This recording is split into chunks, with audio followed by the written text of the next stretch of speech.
Hello, good morning, good afternoon, depending on where you are. And welcome to Next Stop, Micromobility. I am Joya Deucher. I am the CEO of Swissnex in San Francisco. And Swissnex is a network of 5 global institutions around the world, official innovation outposts of Switzerland that connect Swiss innovation leaders with the rest of the world. So today is the first in a 4-part series and a new collaboration that we are starting with the Swiss Federal Railways, SBB, called Next Stop, Approaching the Future of Mobility, where we surface ideas and insights from mobility experts in 4 main areas. Today, we're starting with micromobility. We will move on to simulation of mobility, Hyperloop, and we will end with autonomous vehicles. So why do we care about micromobility? So we all know, we have all used it most likely, I hope we have. They are the electric scooters, the docked or dockless shared bikes. Here in San Francisco, you see plenty of other small, interesting devices that people use to basically downsize the way that they move around. So these vehicles, these small micro mobility vehicles have the potential to better connect people with public transit, to reduce reliance on private cars and make the most of existing space by right-sizing the vehicle, all the while reducing greenhouse gas emissions. But of course, there's also lots of challenges associated with this very fast rollout of these micromobility solutions. And this is what we will discuss today. So with no further ado, I'm going to give the word now to Andreas Jossen, who heads up the innovation outpost of SBB here in the Bay Area and our partner in crime in this event series. Thank you, everybody, for joining. Thank you to our speakers. Andreas, the floor is yours. Thank you very much, Joya, for this lovely introduction. And I'm very excited to host this global and quite unique event. We have a panel about micromobility with experts from around the world, bringing in perspectives as an investor, as a mobility provider, as a micromobility, shared mobility startup, and from the city space. So that's going to be a high-class discussion about micromobility, public spaces, public-private partnerships, and what's to expect in the future. But before we begin, of course, you audience are part of this discussion. So please, if you have any questions for any of the panelists, feel free to write them down in the Q&A section, and the team and I will keep an eye open for your questions and sprinkle them into the conversations. Okay, so let's start.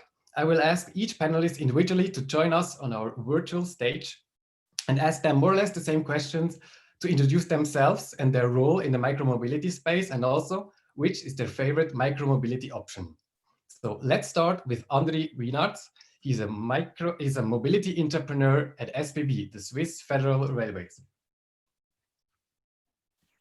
Right. Hello, everybody. Hi, André. Hello.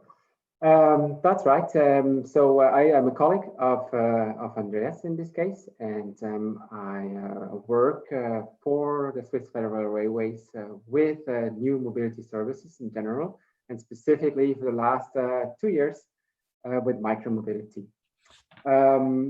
My favorite mobility option, I would say, is the shared bike, as I love to use it in around the city I'm living.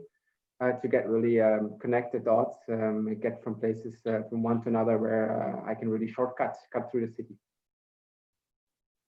That's right. Yes, excellent. Thank you very much.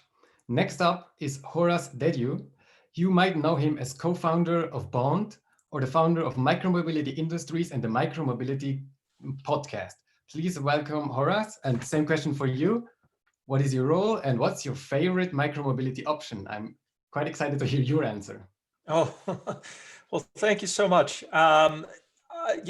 So I just began thinking about this type of transportation option for about 3 years ago when I was working at a research institute, and I was thinking about the future of cars, and from the ideas of this disruption theory came this idea that we should think of less performance, not more performance. And so the question to me was, what is the right size vehicle and what is the right performance? And if you look at the data about how people travel, most of their trips are short. So if most trips are short, we don't need 400-mile electric cars. We need something that's electric, but actually suitable for short distances at fairly slow speeds, especially in urban areas. And so although there were existing options in terms of bicycles in the past, now with electric power, we have the possibility to really, let's say, assist those bikes and assist the vehicle, which used to be human powered. And so we've had the last few years this entry of many vehicle types, and I just use the word micromobility as a word to explain this whole category. And since then, I co-founded Bond Mobility, which operates in Zurich, as you know. Also Micromobility Industries, which is the place where everyone meets to discuss this idea.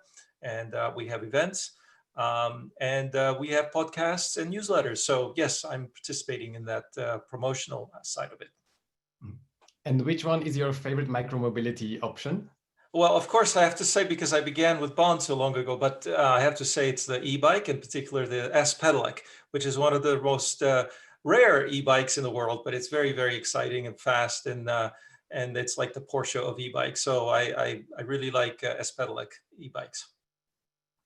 Thank you very much for this. So next up is Karen van Klusen. She's Secretary General at Polis, which is a city network for European cities and regions for transport innovation. Welcome, Karen. Same questions for you. Thank you, and hi, everyone. So yes, I'm from Polis, which is a European network really focusing on sustainable urban mobility and urban transport innovation. And our members are cities and regions, but we also have a number of public transport operators, including SBB as one of our members. And innovation is really in our DNA, and especially the regulation of innovation, to make sure those new solutions that we're looking at are also delivering on their promises and are aligned with policy goals in cities. So we try to maximize opportunities delivered by innovations, but also mitigate negative externalities, which you sometimes face as well.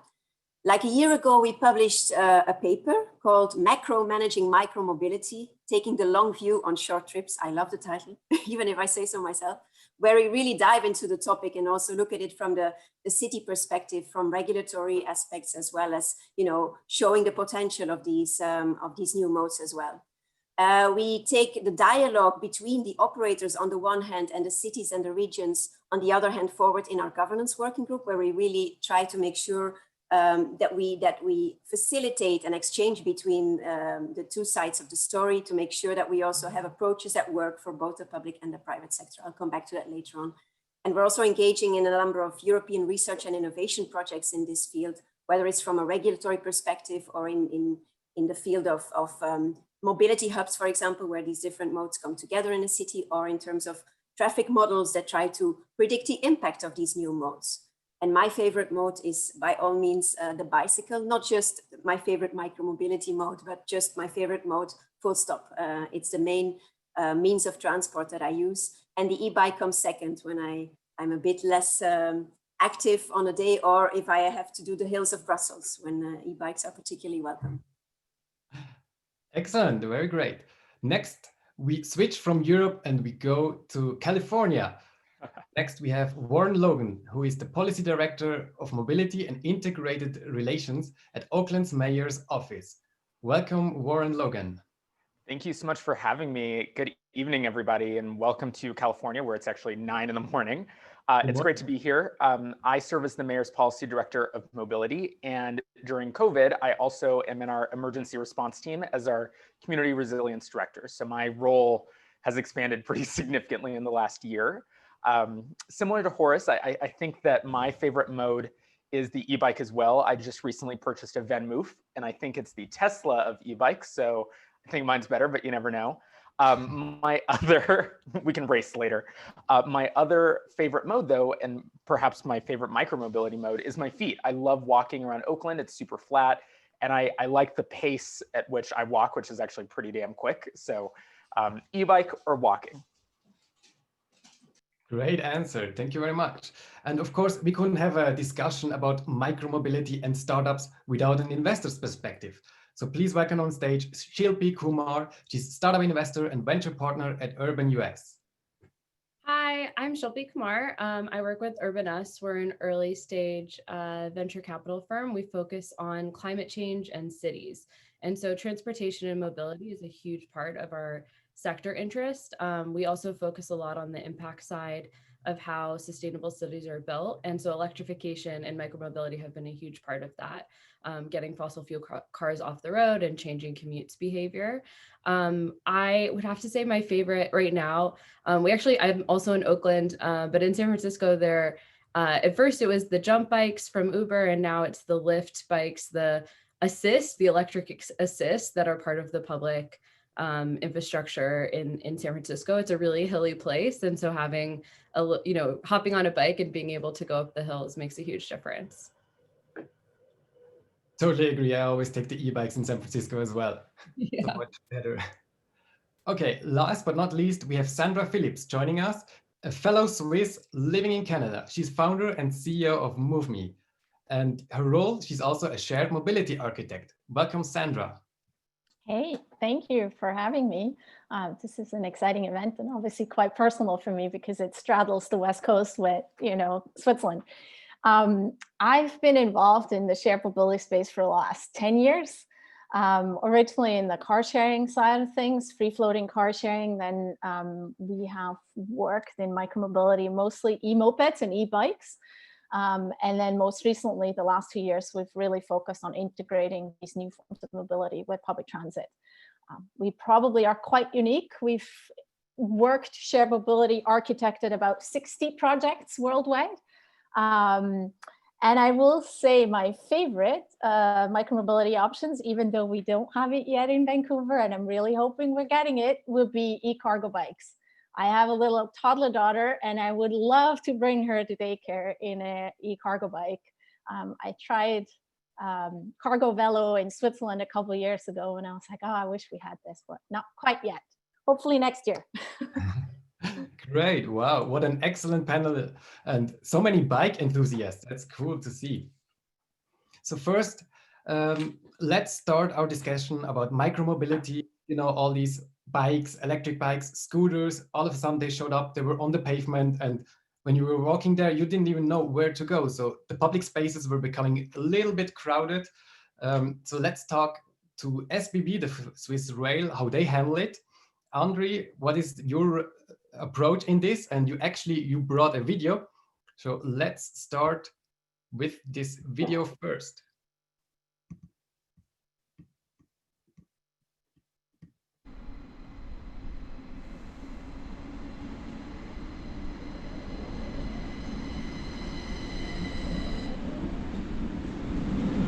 Now, how do you solve the difficult challenge of bringing order to a dynamic and unsupervised system? We were approached by the Swiss Federal Railway to aid them in the implementation of their new project, Micromobility Sharing Zone.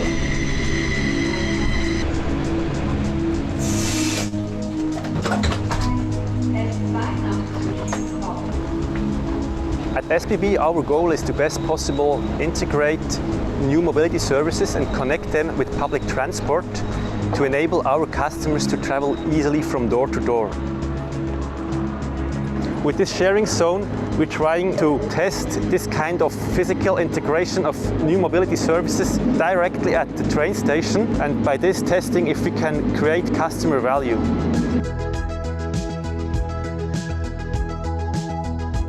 The sharing zone facilitates also intermodal routing, so we really aim for our customers to have a better connectivity between our own services, the railway services, and new mobility services which take them into the city.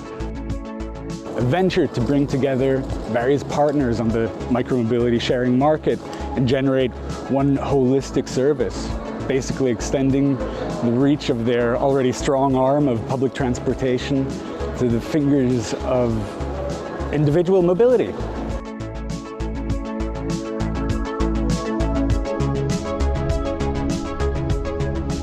We have designed this sharing zone in a co-creating effort with our partners, the mobility providers, Tier, Bond and Voy, as well as a design office, OFSI, and we think that we will continue this path, and we see also great potential for this type of elements to be used in public spaces around train stations and also within cities.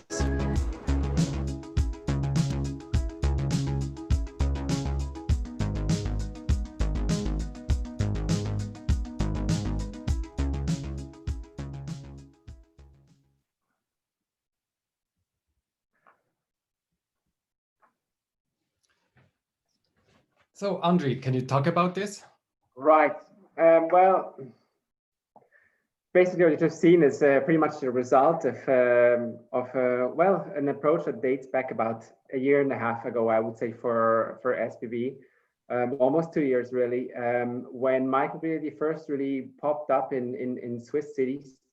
And when we saw a lot of scooters, namely, come into the city and really make it apparent that this is happening, and when we basically got to decide whether we would like to ignore it, or whether we would like to forbid it, for example, in and around train stations, or whether we would kind of embrace it and work with the phenomenon, with this new way of this new mobility service for the benefit of our customers. And obviously, we decided to take the third option and to really try to understand what is going on and what the benefits could be for our own customers in integrating these new mobility services, micromobility.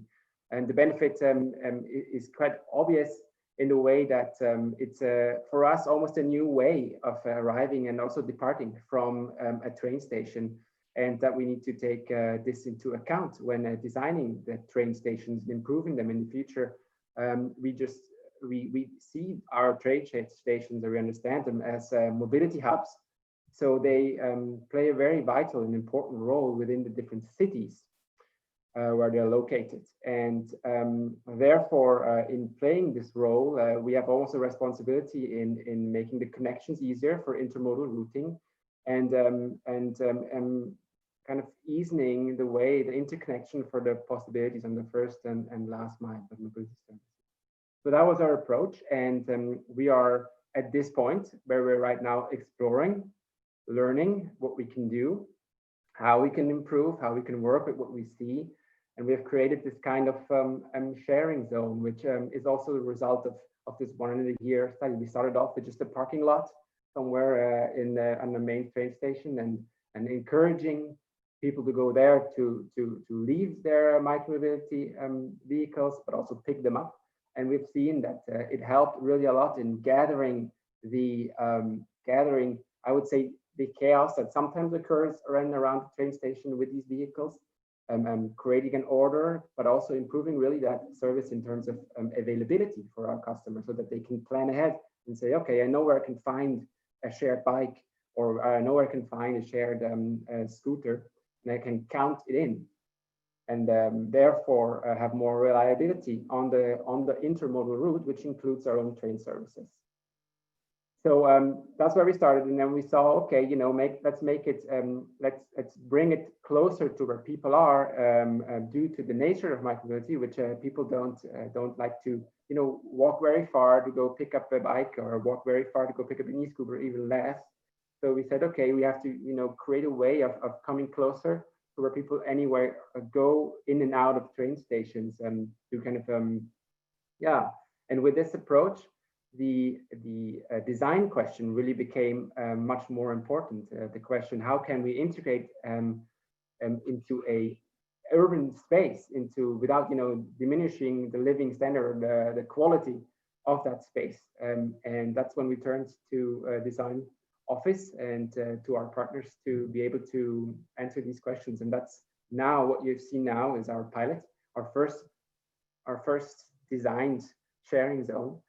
And we designed it as a micromobility toolbox, we call it. A toolbox because we want to build up on the tradition of a Swiss Army knife. I just almost said, build up on a tradition of having a toolbox that applies to different spaces and locations of our train stations, that we can create something small but also big, which we can also work and together with cities in adjoining spaces where we kind of train stations and cities always grow together, and that's where a lot of transportation is happening, and that's where we seek to have an answer for. And so far, we have presented this, also talked a lot with cities about it, and will continue this path. And are also hoping that there is an interest in this kind of modules that we can then deploy around our train stations to make this all better for our customers and really improve on it. Thank you. Looking towards Silicon Valley in Oakland, Warren, has that been a similar topic for you, especially because there's a lot of startups coming to you in that space, so you are always on the forefront of these new innovations and trying out new stuff. Has the public space had to be recreated, redesigned, as André said, in Oakland as well? You know, that's a great question. I think, André, you had mentioned a really great word, chaos, right? So one of the challenges that I noticed when I used to work in San Francisco, I'm pointing indiscriminately towards San Francisco, and now here in Oakland, is that we're not good at recreating public space. We're not good at reimagining what public space should look like. And because we don't do that very well, what ends up happening, and definitely what happened when scooters first launched sort of chaotically everywhere, is that we relegated them to the sidewalks, right? And our sidewalks aren't wide enough to accommodate everything else plus scooters. And a different version of the future that we could have done, about 4 or 5 years ago now, and even today, is to reimagine our rights of way between the curbs where cars operate. And I think this is the challenge that we're especially facing in larger urban communities in the United States, is that we can't seem to pull people away from their cars. And that, to me, is perhaps one of the larger struggles, not just with like micromobility, but really with like sustainable climates and environments in general as well. That we often will say cars are king, they have the right of way, and everything else has to be pushed literally and figuratively to the side. And that's sort of the paradigm that we're working in. I think the moment we unlock that by saying, let's reimagine the entire roadway itself and not start with cars, but in fact put cars last, a lot of these challenges might sort of untangle themselves. I also am looking forward to, though, and I love the video that sort of highlighted this, that we're more careful about where we place these micromobility tools, or frankly, anything for that matter, to help for a more creative and even seamless interaction between people hopping off of a train, identifying what it is that they're looking for, or at least providing a set of options that are sustainable, and then helping them along their way. Again, in the United States especially, and especially here in San Francisco Bay Area, we have 27 transit companies, right? 27 different transit agencies that operate sort of disparately around the Bay. And so while here we are talking about how to integrate, bikes and scooters into the mass transit system, we respectfully are not very good about integrating our own mass transit system with itself. And so there are lots of opportunities to grow in every angle, I'll say. You mentioned it, cars are king. I think that's probably a very US perspective. Karen, bringing in the European perspective in integrating micromobility and public spaces, do you agree, are cars as important in Europe as well? They're still too important, but they're losing their importance, luckily. And there has been a massive trend in terms of giving the streets back to the people and having cities for people rather than cities for cars. And urban space, generally is a very scarce and therefore very valuable good. And the thing is that it's also a very powerful tool, and our cities are in charge of that urban space and public space. So by giving space to certain modes or taking space away from other modes, they can also really decide which modes they want to prioritize. And the reallocation of space generally in our cities is long overdue, and still we have too much space given to the cars. When then micromobility arrived on our streets also in Europe, there was a bit of a public outcry in terms of, urban clutter, and they're in the way, and do something. That was kind of the message to the politicians. But at the same time, what we also told our members was to put things into perspective, because if we are looking at and talking about space pollution, the biggest space polluter is definitely not that tiny e-scooter, but is the car. And many of the negative externalities generated by the arrival of e-scooters were linked to the fact that light mobility modes still don't have the space they deserve in our cities. And also, instead of having fights between e-scooters and bikes and pedestrians, our message is like join forces, you know, and use this current opportunity to call for more space for light mobility in general. That doesn't mean that we don't have to regulate in order to mitigate these negative externalities. I mean, it's clear that you have to do something to put some order into the chaos as well. And doing something, I think, is probably Sandra's job as a shared mobility architect. So how do you do this? How do you integrate micromobility and other mobility options from your perspective? I mean, there's different ways. The way that SBB has done, which is, you know, creating space is one very physical, and I'm not saying simple way, but easy, low tech way, right? And then you can go to the other extreme, which is a full mobility as a service solution, like you have in Helsinki or Berlin, where you use the app to book all your different travel modes. And then quite frankly, I think that vision is quite ambitious, and it scares a lot of the players away, because similar to what Karen just said, you know, when you bring different shared mobility providers and public transit at the table, they all feel like they're competing. When really what we need to change is thinking about, we're not competing with each other. It's a sliver that we're covering. Let's compete with the car, the people that drive their own car, and just try and grow that pie. And so, I think there's different steps towards integrating. And one, I'm going to give you an example of Vancouver, because we've been involved in a project where we integrated micromobility, a very traditional bike share, docked bike share, not electric, 2 car shares, different models. So a free floating version like Drive Now or Car2Go, and then a station-based, which is like mobility in Switzerland, plus public transit, which already it was kind of a mass system, because it served, or it has a SkyTrains, buses, ferries even, that are part of its network. And what we did, we just integrated it into the fare card. So we didn't add a layer of crazy technology, because everybody got scared. Now we have to share my data, and how do I do this? We just used the same access token. And then at the end of the month billed, and I also have to say, this was a pilot. It ran for almost a year throughout the middle of the pandemic. And the really nice thing was to see that during the pandemic, when people moved away from public transit, they actually shifted into these shared mobility modes.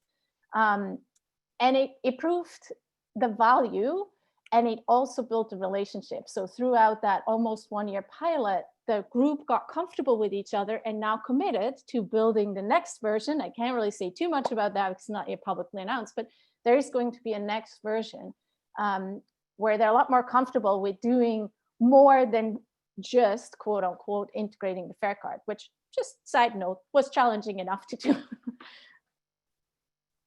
Yeah, definitely. And speaking of the next version, there's always a new startup popping up, a new service coming up. So maybe from an investor perspective, Shilpi, this question is for you. You're probably looking quite differently into this micromobility space than any of the other panelists.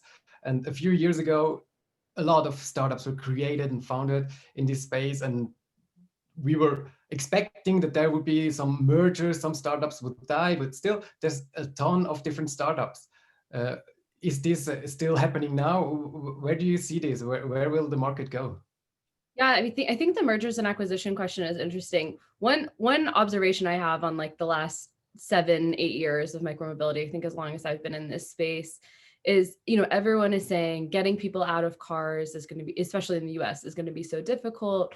You know, we've been entrenched in these behaviors, but actually people have been very adaptable. You know, first there's docked bikes and bike share, then there's dockless bikes, then there's e-scooters, then there's dockless e-scooters, then there's you know, public bikes, then they have to change to a new permit, then there's, you know, little motorbikes. Like the consumers are constantly changing because they're looking for mobility solutions, right? And I actually think as an investor, we're kind of balancing what is going to happen in these consolidations, the commodification, right, of these like very similar types of actually mobility devices, but also the permitting, right? And so trying to predict a lot of these mergers and acquisitions actually haven't necessarily been about company valuation, but they've been the only way to grow the size of the network, because the permits are only given to certain operators in each region.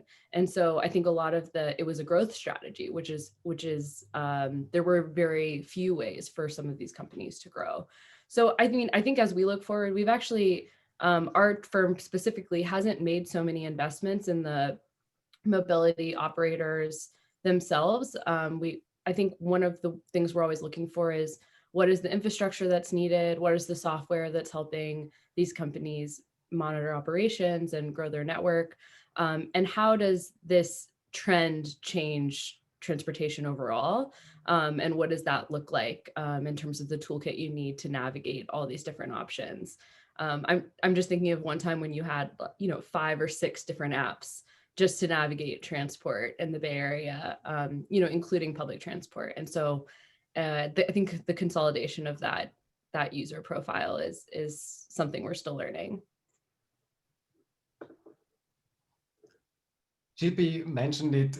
How does the trend change? I mean, Horace, you are the trendsetter, so to say, for micromobility. You even coined the term micromobility. Is micromobility here to stay, and where do you see it going in the future? That's a good question. I'd like to kind of ask this question more in a historic point of view. The thing that when you look at mobility over the centuries, people, as Shilpi pointed out, there's always been experiments going on, not just in micromobility, but in all sorts of mobility. And when you go back and you ask, what was it like at the beginning of the automobile, you also saw many people try different solutions, also in the powertrain, but also in the configuration of the car and the way you could actually sell the car and build the car and distribute the car and find ways of servicing the car and all these other things that had to be developed and invented along the way. So we ended up with the same process a century earlier with trains. We ended up with the same process a century before that with canals and things moving on water. So we've always been innovating on transportation, and we've always been trying to figure out a better way forward. The car is not the end of that road. There has to be a better way beyond it. And this is what I'm proposing. I think all of us are hoping that is micromobility, because it's right-sized transportation. You don't need 1,000 or 2,000 kilograms to move 100 kilograms, which is what we weigh. So the point is, it has to be, physics tells us that this is the way forward. And it's not going to be a better car. It's going to be something else. And this is why this is so attractive. And I think that as we go through these difficult changes, and of course with COVID, but also with questions about pollution, questions about equity, questions about accessibility, questions about what is the right configuration, the business models, all of these things are like 100 experiments running at the same time. And of course, we're going to see a lot of failures, but that's the nature. Again, in the beginning of the auto industry, there were 3,000 automakers in the world. And this is in 1900. Can you imagine? It was like the dot-com era for cars, and we went through the dot-com era for dot-coms, and now we are, 5 or 6 companies are the biggest companies in the world, and they're all coming from that explosion in the internet. So similar question will come to us, I think, in a few years for the next century. What is the right mobility mix and combination? And I think that's what this is all about. So absolutely, to answer your question, I'm very positive this is a centuries-long process, and I think we're just at the beginning of it with only 3-4 years behind us. So we've been talking a lot about the micromobility options, and we have actually quite a few audience questions. And one is from Anonymous that is taking the focus more on the pedestrian side and also on the sidewalk itself. They ask, what about making sidewalks and bike paths the norm height? And as someone who drives his bike in San Francisco and there's bumps and everything going on, how can we put on so many different mobility options on streets and pavements and so on, but then still there is like holes in the streets, we have to navigate around them. How should we best handle this? Should we do streets infrastructure first and then roll out different players? Or the other way around? Does this create a demand that we then can use as, for example, a city? To answer this question, what do you think about this? Let's start with Warren. Sorry, Andres, you're saying, I was following your question, but I think you were saying, how do we track demand? Yes, and okay. As a city, so how do you react to this? That now I understand what you're saying. So I think one of the challenges we've noticed is that we're good at seeing the shifts. It's just a matter of whether or not we want to shift, right? So let me be more precise. Horace, I think you made a very good point about how even the auto industry has shifted pretty tremendously. And if you actually look at the ways in which cars have navigated all of the different user needs, even over the last 10 years, right? Like I saw a picture, and this might have been going around Twitter for a little while, a picture of a very small truck that was from 1990, and then the same truck from it's a Ford F-150 now in 2020, and they're like triple the size, which is horrifying. I think what's interesting though is that when you look at the way micromobility has showcased that there is very obviously a demand for scooters, bike share, and the like, I think what government has not done a very good job of is helping take all that energy, all that demand, and then recreate, and this brings us full circle, recreate our rights of way to fit that demand. And I think one of the elements that we're missing from this conversation is that our land use patterns, where we put housing, jobs, parks, recreational facilities, you name it, has a very distinct relationship then on how we make ourselves mobile, right? Like how we move around a city. And especially in California and in even more suburban places across our country, and probably many in Europe too, if you live farther from the things you want to do, right, or the people you want to see, it predicts what you're going to have to use to get there, right? And while I think that that's especially true for Americans, right, where if I live 20 miles from my job, it's extremely unlikely for me to hop on a scooter. The irony is, having been in Germany for about a month, 2 years ago now, or what feels like 2 years ago, I rode an e-bike for 20 miles and it was lovely, right? Like, and I think this is the part that back to e-bikes again. I think this is the part, and I'm being a little harsh on my own country, right? Like that we're not good about doing is not only acknowledging the demand is real, but then either shifting land use patterns to address people's desire to potentially live closer to one another and the needs that they have, or giving them those distance-based options that are not only safe, but enjoyable. Because oftentimes people say, well, the car is the safest, but driving a car is also fun. Like, I think that that's the part that we're missing, that scooters did a really great job of acknowledging, is that scooters are actually kind of dangerous and are very fun to use. And so injecting those kinds of metrics, not just about like the demand from a mobility standpoint, but the demand for enjoyment, right, is also something that we have to like modify our rights to wait for as well.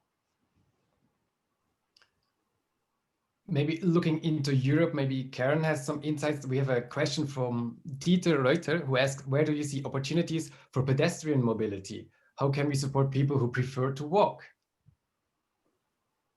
Yeah, that's a very important point, and actually an issue that I have been raising as a concern actually within the context of micromobility. Because what we don't want to see happening from a city perspective is the monetization of walking.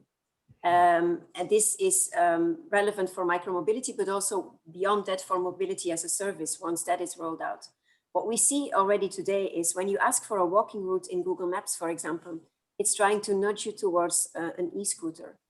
Now, when I say that I'm positive about micromobility in general, I also want to highlight that there are a number of issues that we don't want to see happening. And that is, for example, a modal shift from walking onto e-scooters, or a modal shift from cycling onto e-scooters. That's not the kind of modal shift that our cities are looking for. And we really have to be careful about allocating the right mode to the right purpose and in the right context. Of course, we want people to get out of their cars and onto e-scooters, but not to stop walking.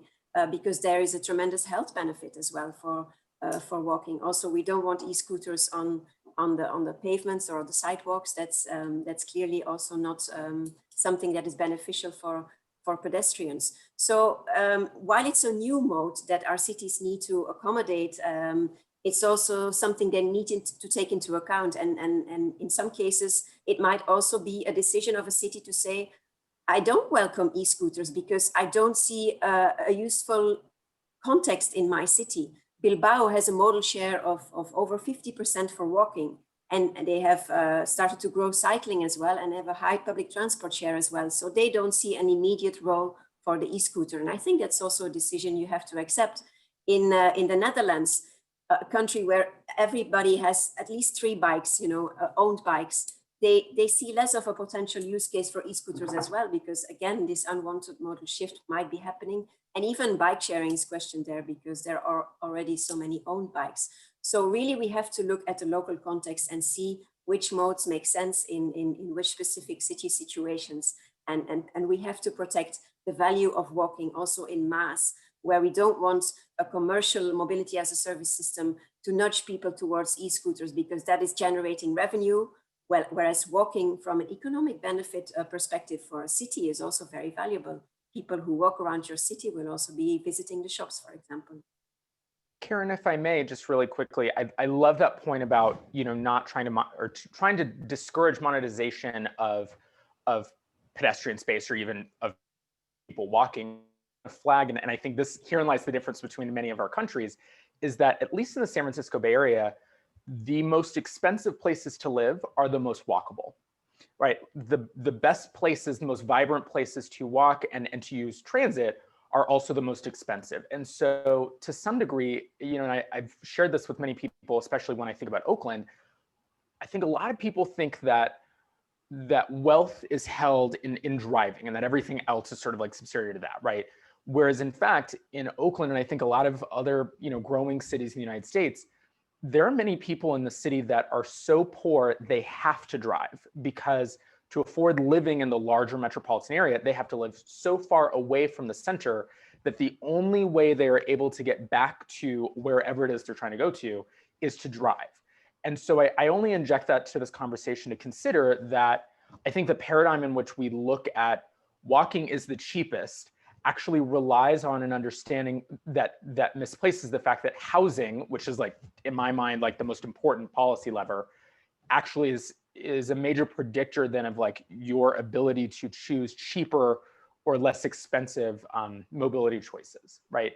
A scooter might be cheaper, except that to be able to use a scooter effectively means that you probably lived and worked near a place that makes it effective, which means that you are living, most likely, at least in the Bay Area, in a very expensive apartment and work at a very expensive place.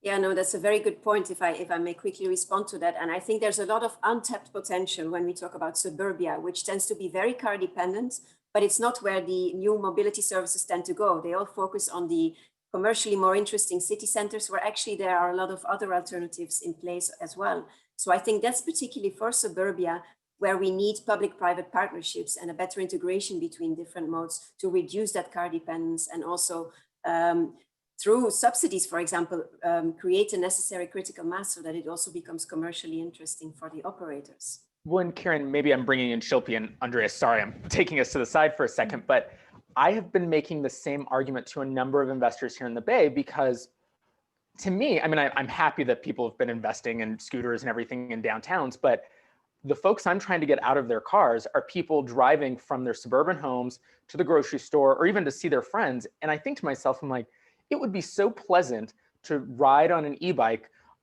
going through your suburban streets, like to go see friends or go to church or whatever. And so Shilpi, I'm tossing it to you really, like, why aren't we seeing investment in that way? Yeah, absolutely. I mean, so we're like, I think one of our core theses is density, and that, and there's been actually some really interesting research this year on the effects of density on climate. And there is this maybe assumption that some of us are living in, that for humanity to be pulling down carbon from the atmosphere and moving towards a more climate neutral or carbon neutral lifestyle, we need to like be in cities, right? And that suburbs are bad. And I think we're all constantly challenging that at Urban Us because, you know, it is core to our thesis, and so we're both defending it and making sure it's true. I think, you know, there have been some areas that are more suburban that have really benefited from micromobility. I think like the Lake Tahoe area and Truckee has been one, some vacation outposts. We see a lot of companies that are actually doing like private fleets for boutique hotels in different areas and trying to make this option available in you know, more of a neighborhood or regional way. And I think that those are more sponsored fleet than like public density of infrastructure, you know, for the reason of density. And I think, Oren, to bring back your point, for suburbs, a lot of this comes to housing policy, right? Being able to build up, being able to have the infrastructure to support high density transport infrastructure in suburbs comes down to housing. For these fleets to actually be profitable for the operator and for the funder of getting the actual assets on the ground, there have to be users, right? And rebalancing across a really spread out region versus rebalancing in a dense urban center is it's a profit model. So I think that even if there's desire and demand to have these solutions, actually looking at a company trying to come into a market with a more spread out, less dense population, it's like a harder logistics problem, and you're like seeding, you know, a much more varied starting point and ending point than you often are in urban cores. Just to add to this conversation, because I do think there is also another side of like the smaller markets, whether they're suburban or just smaller cities. I think they often look to the bigger markets to a certain degree to understand best practices of how to manage and regulate, you know, these devices, when I actually think in their context, it may be more beneficial to think about it, as Karen said, private-public partnership, and how do I attract it? If I want this service here, I may not want to over-regulate it. I actually may want to tie it to my equity goals. Calgary is a good example. Calgary is not exactly a small city, but it's a very spread out city, and it's not the typical shared mobility city.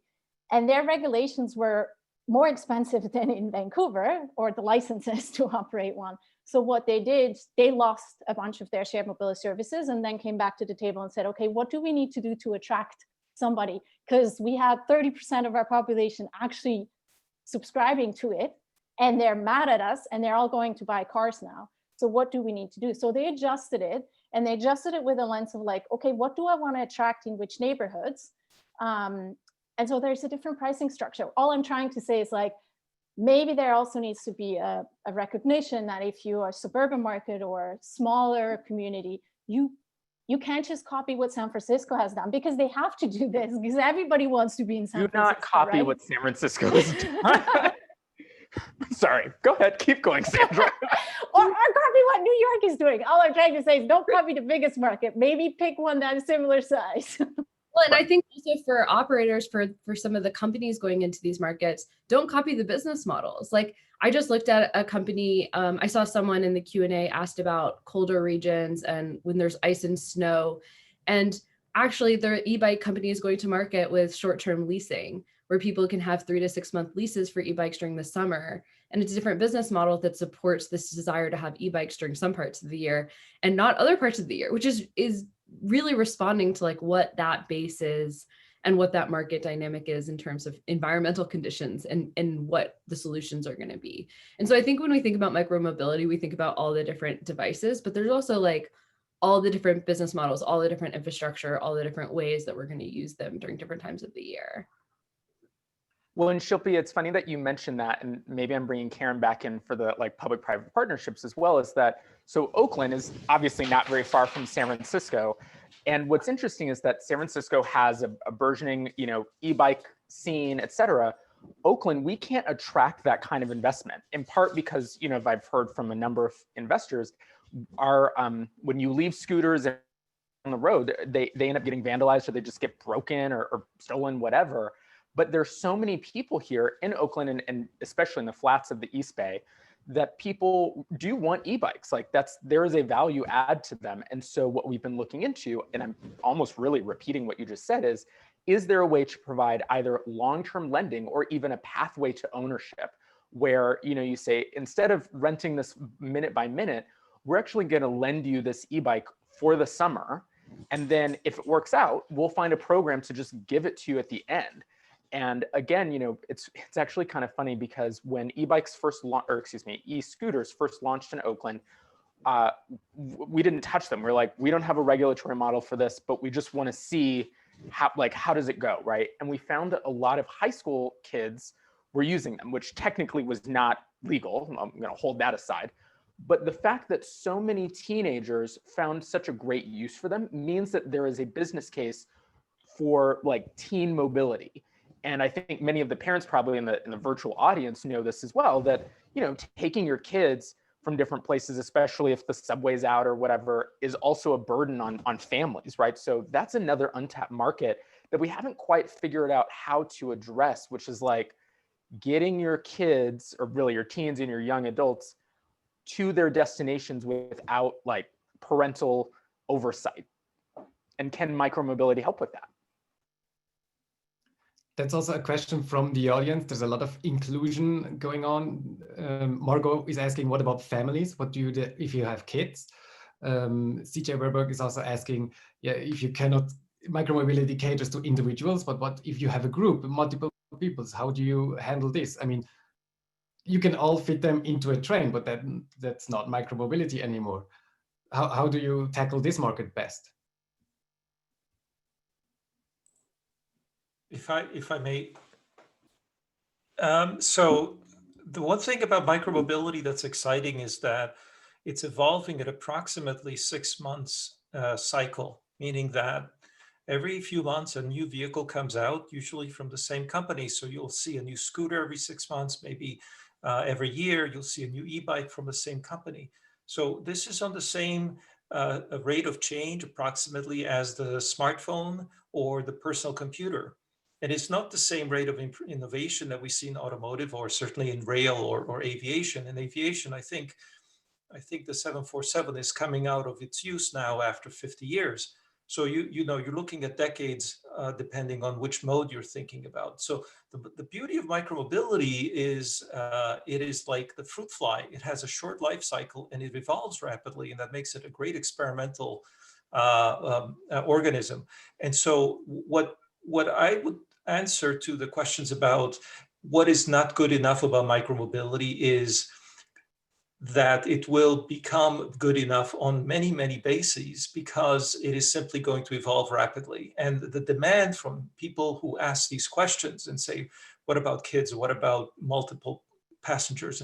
What about rain? What about safety? What about anti-lock braking? What about traction control? What about all of these things? By the way, all of these are under development that I just mentioned. These are not hypotheticals. These are actually being developed now. So I think it's happening very quickly, and that gives a huge advantage to this mode, if you will. And that would be my answer is similar to what I would answer. Why is my phone so bad in 1995? Well, if you wait long enough, you end up with something like this. So yeah, just be patient. Another point that we mentioned are PPPs, public-private partnerships. So how do we best do these partnerships from your point of view? Because I mean, SBB did one example now as a governmental organization partnering with startups and different players. What are the key success factors in your eyes? Let me maybe answer that a little bit, at least from SBB's perspective. I think that we have also evolved through these partnerships here in Switzerland a little bit, with starting out with governance criteria where we really dictated a little bit what happens, and the best practices would be that we really get to a close partnership in terms of working together, and picking up some points that were said. Where is this heading, and how where is micromobility best at? Where is the biggest potential? This is the kind of things that we talk about with our partners. Where is the potential for micromobility to add on to the services that railway, in our case, provides? And of course, we tell them, well, it's in the suburban areas, it's in the non-urban areas. So we encourage them to go that way in our partnership, to go the way where they can become part of public transport, where they are getting acceptable to be named this. And I think we're going to see this in the next year, in the 2021, that there will be projects in Switzerland where we will see micromobility or bike sharing in areas where you wouldn't normally suspect them to go, or where they haven't gone now, because of the difficult financial, or the question of viability and financiability there. And I think there the key is that for this PPPs, that all partners go together and, for example, talk about financing. What is possible from each side to add to the pot, so that micromobility is possible in these areas? And what will not work is, for example, just companies that come in and say, here is the cost and this is the ticket and this is what I want, otherwise I can't come. But there needs to be a collaboration in terms of how to make this possible.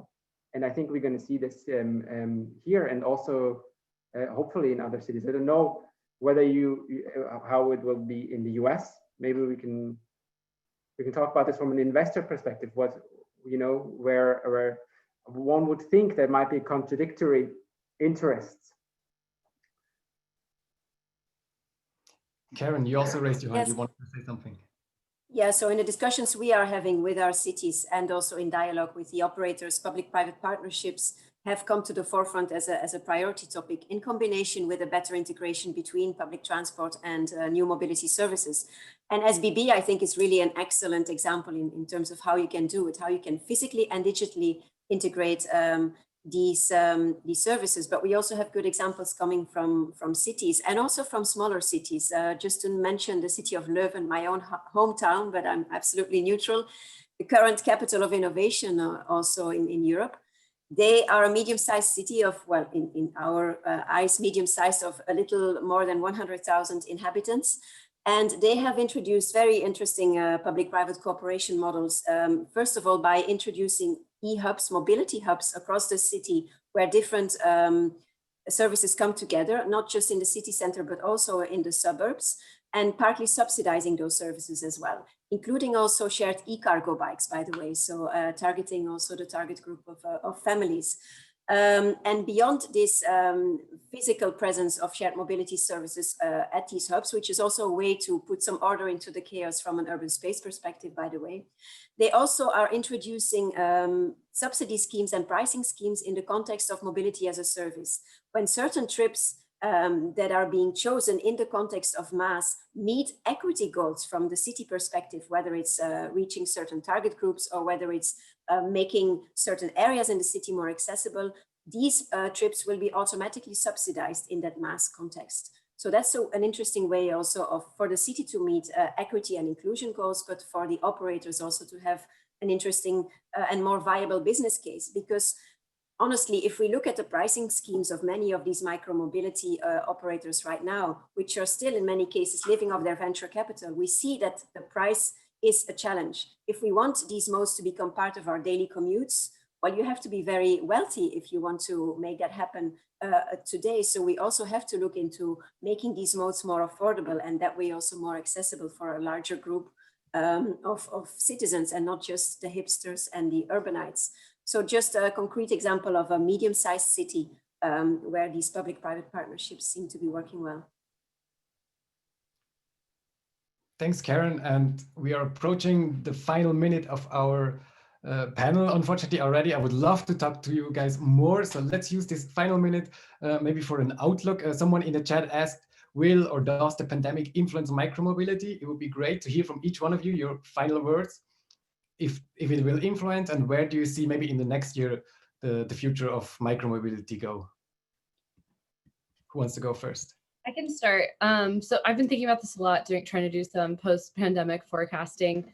I think some of the trends that are super interesting are the rise of car ownership, the rise of bike ownership, and how people are readapting to public transit. I don't think any of the current trends are going to stay post-pandemic, but I think we're in this kind of like in a cocoon right now where everything is chaos, and we've unlatched a lot of behaviors. And so picking up new behaviors, adapting to new types of systems, and being more willing to change where we live, how we commute, how we, where we work, all of these things are at play. And so I think micromobility is a huge part of that new solution, maybe even more so than it was pre-pandemic. And I think the ridership numbers definitely reflect that as well. And I think one of the questions we had talked about ahead of time was about funding and funding for startups. So the first few quarters of the pandemic were definitely a lot of uncertainty, but in the last 2 quarters, we've seen lots of venture capital dollars going into companies in Q3 of this year, and in Q4, obviously a lot of IPOs. So I think all of the activity will be quite high in 2021.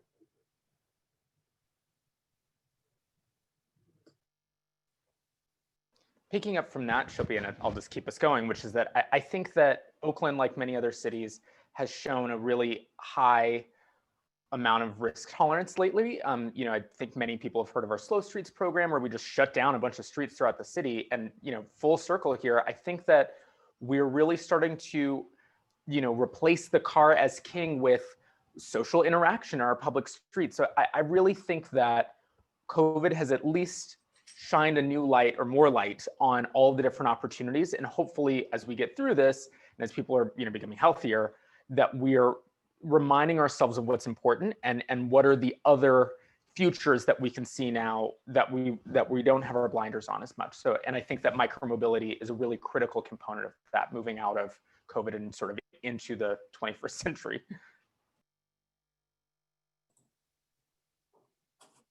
I can add to that. Yeah, I believe COVID has really just with the digitalization also opened our minds towards mobility, and we are constantly reevaluating our options now, and we're getting used to this, and this is just definitely a good terrain for our development.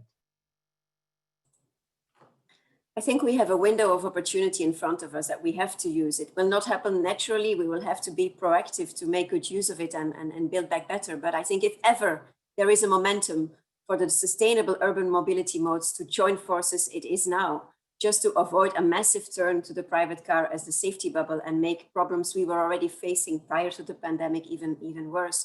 So offer a sustainable range of mobility services that are a valuable alternative. And this is something we need to do, but we can also capitalize on what has been happening on our streets in terms of respacing, pop-up bike lanes, residential streets, reduce speed limits, and try to see how we can make these temporary interventions permanent over time. And we have cities in Europe where this is already happening and where sustainable mobility is being put on a fast track. So I choose to be optimistic. Can't really add too much to what's been said. I chair the Shared Mobility COVID-19 Task Force, and we just released a report, and literally everything that was said is essentially what we found. I will say one thing that I don't think will last is that, but I've never seen it in my 10-year career, is that health is all of a sudden a super important decision factor for which mode we're choosing. Before it was convenience and affordability.